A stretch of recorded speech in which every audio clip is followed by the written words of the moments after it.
Here we go, folks. We know what that is. We know what that is. And then we start to understand this wonderful vehicle, which seems like the engineering is not so good. Geez, my camera's not doing so good here, is it?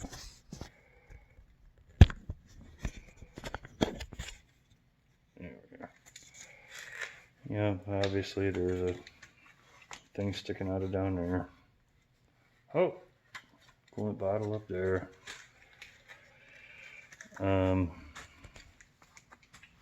In that box is nothing but lifters. They're all numbered for the cylinder head, which is there. Delight. I've looked at some like YouTube videos, and I didn't really find a lot on the all-wheel drive stuff. I think on a lot of automotive programs they're going to tell us to remove this guy and remove this turbocharger down here, which is kind of a daunting task when you can't see it, but down underneath there's a huge meatball, or whatever the hell you want to call it. Probably should change that clip, looks pretty rugged.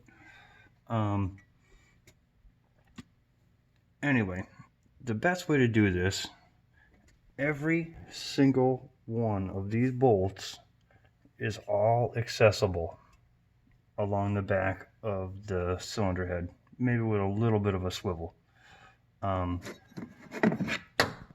This bracket here fits on the back of the block, and it goes to a boss on the back of this thing. It's held on by these bolts. These are standoffs. It fits actually right in there. But if you notice how much thread they give you here, you can back these bolts way the heck out and clear the stud that fits through this hole. And it is, oh shoot, it's right back there. But I wouldn't, they tell you to unhook a whole bunch of hoses and pipes and stuff like that with little clamps that hold the hoses together and stuff, and there's a huge drive unit that's in the way. You don't really want to do that, and I should not have taken this off. I had forgotten that I did that prior with a different car, similar but not exactly the same. If you can get that thing off, and you can get the intake off, when it comes to the intake, the bottom of it is slotted, so you can leave these bolts in and get it out of there. I think if I was really down and dirty about this, I would find a way to cram that thing back in the intake manifold forward and get the head kind of up and out and that way, and I would leave everything else down in here. I wouldn't even touch it. My timing kit tells me, well, this thing doesn't need to be right there. My timing kit definitely tells me to take out this starter, and there's another plug in behind it for the, actually it's right there. I can see it. It's a plug for TDC on the crankshaft. I think everything should look kind of like that over there. There's no reason to disconnect too much stuff. I mean, this line to get the fuel rail over there, wiring harnesses and everything else over there. This is a single variable cam car. The last one I did was double. And over here, obviously this bolt has to come out. that bolt there has to come out too. That is this bolt right here. And as you can see, they put a bunch of pre-preg Loctite on that. Anything that goes in this zone should be Loctited unless it is like a really special bolt and it gets really torqued up to its proper torque.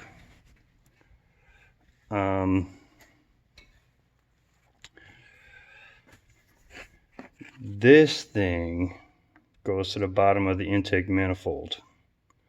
It is definitely a problem.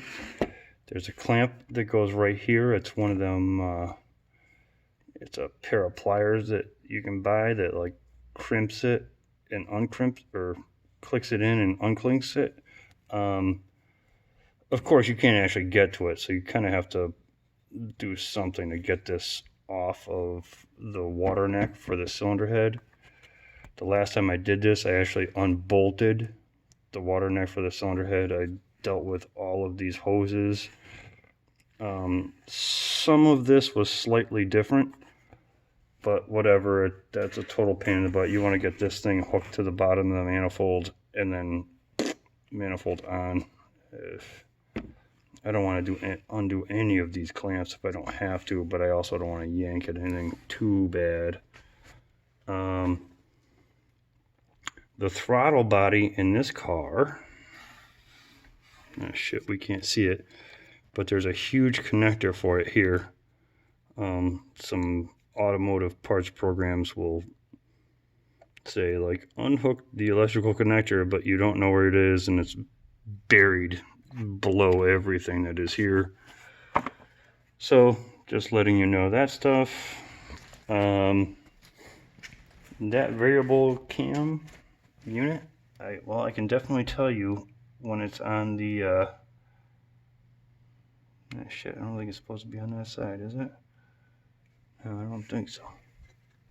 Either way, you can get that thing out without taking that sprocket off. I do have part of my toolkit hooked to it because I was thinking about yanking out. There's a Torx on that end, but I decided this is it's not the reverse of assembly when this thing goes back together. You know, it's like this stuff to get that piece off. This particular cylinder head came off, not because of the gasket, it's beautiful. I can tell that the intake manifold's been off, has been cookied behind there, and the intake manifold's been cookied. This one actually had that guy, oh, a little burned up. There's a lot of deposits on this. It's the second cylinder in, third valve down the line. This is its sister. And when I look at this, I do not like this level of deposits that are here.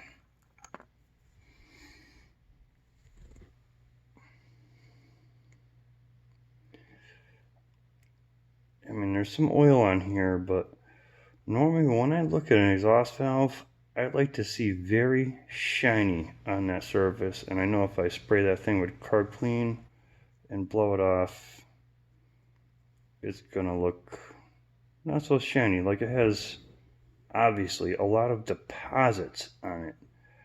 And the thing that cools this valve head, 70% of the heat comes out through that 45-degree angle into the seat of the head.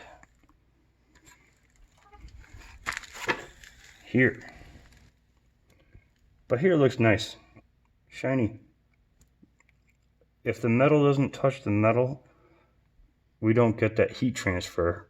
And I'll also tell you guys that the valve stem seals, when I took the keepers off and I took the springs off, those two valves, they just fell out of the hole. I mean, the guides are good, but the seals are whipped. And there is the positiveness all on the exhaust side of everything in here. And I'm gonna say, like, the crosshatch in the bore really doesn't look too bad.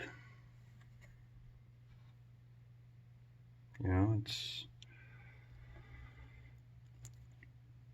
regardless, hopefully this helps someone get the cylinder head off of one of these cars. I will be changing all the valve stem seals and doing a valve job on all the exhaust valves. Enjoy!